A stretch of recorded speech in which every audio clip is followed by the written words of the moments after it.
Hello, welcome to my YouTube channel. Kung wala pa mo nakasubscribe sa aking YouTube channel, please like, share, and subscribe. And palihog na lang pod og hit sa notification bell para ma-notify mo sa tanan ako mga videos nga i-upload. So, for today's video, magluto ta og sinabawang baka. Actually, pochero ni siya. Pochero siya nga baka, pero ako agyapon siyang hiwa-hiwaon ha. Kabaw mo nga no, mahal naman ang baka karon, nya daghan mi mga on, so need nato siya hiwa-hiwaon kay para ilig dugsaw sa ato ang sinabaw, dili tibuok nga isa ka pochero.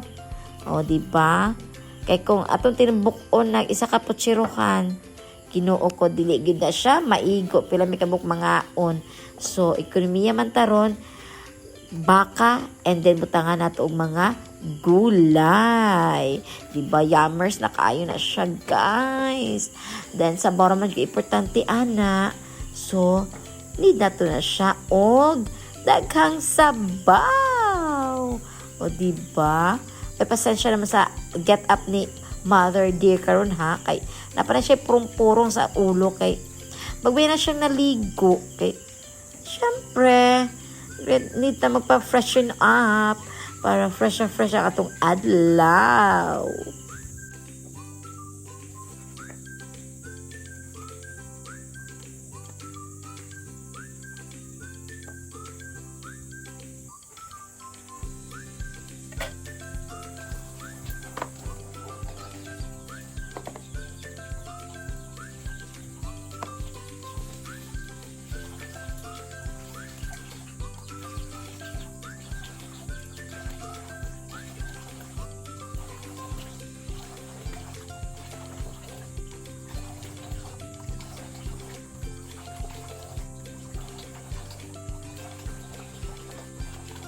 So, after nato na siya mahiwa-hiwa ng ato ang baka, mahugasan na nato na siya, ato na siyang latan og una. So, latan sa nato na siya para mo humok. Kay butang sa kaldero, and then butang na nato tubig. Daghan na nato tubig kay para dili siya mahubsan og sabaw. Then butang nato gamay nga asin para pangpalasa sa atong karne, di ba? So, while nagbukal-bukal na siya diha, ang asin pod is moopoy musurop sa iyahang karne para inigluto na to later gamay na tagpunanan sa atoong templada, di ba? So while nagpalata ta sa atong baka, i-prepare na to atong mga gulay o atong mga lamas.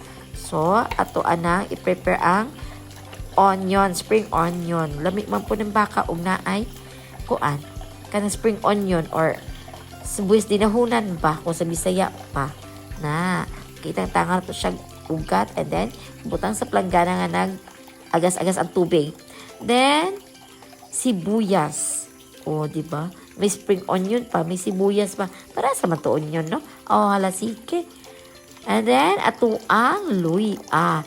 Lami kayo ang baka, sinabang baka kung daghan siya luya, di ba? Makawag panuhot, my God. And then, ato ang butangan pong ahos, kay after nato na siya latan, ato na siyang igisa na to gamay, atong patyan og panakot, pero patyon man, atong lutuon, ato ang i-toast gamay ang panakot before nato na siya ibutang og balik ang sabaw para malasa pud ang panakot nato sa iyahang karne, di ba? Para lami kayo ang atong sudan. Kung man atong mahinluan ang atong mga panakot, ato na pong isunod ang atong mga gulay. So, ato na po ng panita ng ato ang gabi. Okay, mother. Paspasig panit ya, mother. Kaya dali na malata. Okay, panita na to ang gabi. Kabalo ba mo nga kinalamian ang gabi basta is butang siya sa sinabong baka, kay ang imuhang sabaw is maglaut-laut gina siya. So, lami kaayo ang paghigop nimo sa sabaw basta na siya'y gabi. Kay laut kaayo sama sa imong gugma sa imong bana nga kinalautan. daghan kaayo. O diba? Giapil-apil pa nato ang higugma sa atong bana. Kinuo ko. Malata pa baka ni atong baka ane. Then, pag human ana sa atong mga gulay, apilo nato ang ato ang cabbage. Okay? Diba? O, ang cabbage is last na nato na ibutang kay malata na. Dili nato na siya idungan. Okay? So, mano na, nagutad na nato ang mga gulay nato, ang atong patatas, ang atong gabi, ato ang talong. Uy, lami po na siya, basta na siya talong, di ba? Dugang yun na sa sangkap, mother, kay nagkanta mga on, di ba? Okay. Pero at the same time, nutritious ang atong pagkaon, di ba? Dili lang karne. Naasad tayo mga gulay nga atong ipang sagol sa atong sinabaw. Kay para ang atong mga bata, makakaon pod og lami and nutritious. Di ba English ang mother ninyo? Oh my God. O di ana, magpainit na ta. O igisa sa natuguna ang ato ang ahos. Sunod ang ato ang luya. Wow, o fireworks na. O di ba, nakurata ng mother ninyo. Pero lindot. And then ang ato ang sibuyas. Ato na silang gisahon. Ato na i-toast gamay. Pag humanaana, atong kuhaon ang ato ang nilatan nga baka ang unod. Then, ato po nang i-apil igisa ang unod sa baka. Kay para po, medyo ma-brown-brown gamay ang atong unod sa baka. Di. Medyo lami-lami siya. Lami siya texture inigkaon nato, no? So, texture kita kaayo, ane. And then, ato na siyang sagol. O, sagol-sagulo nato kay para ma-even ang pagka-toast ana sa atong baka. Gamay, good, ma-brown-brown na siya gamay. Then, after ana, atong ibutang ang sabaw. Sabaw sa atong nilatan nga baka kanina. O, butangan sa nato gamay kay para dili tanan ang init, madulong sa ato ang kamot inig bubo nato anang kaldero. Ito yung bubo tong mga sabaw nga gibutang nato ganina sa paglata nato sa unod sa baka. O, gapa to isabaw. Oy, kay diha ang lami, di ba? O, then after ano nato mabutang ang sabaw niya, atong takuban.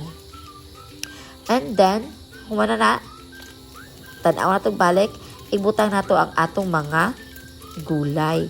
Ibutang nato una ang atong patatas o gabi. Isagol nato na patatas o gabi, and then, follow up dayo nato ang talong.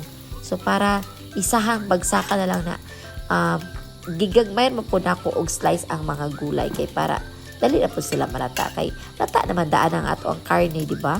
So, spice na sila kaayo. Then, human ana ang stock sa ato ang spring onion or sa ato ang sibuyas dahunan para musurup ang lasa sa ato sibuyas dahunan sa sabaw. Then, i-follow nato ang dahon, ang petchay, ug ang atong cabbage. So, last part ni sila, mga guys. So, ready to eat na ta. A few minutes na laman. Pwede na siya makaon. Ginawa ko labi akain niyo. Oy. Ato na siyang gitimplahan. Ayaw mo kabalakag, guys. Gitimplahan na nato na sila, no? So, after ana, naluto na gyud. Manghatag na ta sa atong silingan. Kaya naman taig-agaw nga silingan nga pag-ung nanganak. So, kami ng baka. Basta kay sa mga bagong nanganak, makadugang ko na siya og breast milk. O sa connection. Pero sige na lang, oy. So that's all for today's video, guys. Salamat sa inyong paglantaw sa akong video. So this is your Mommy Bisayas saying that bahalag pobre basta kay hilas.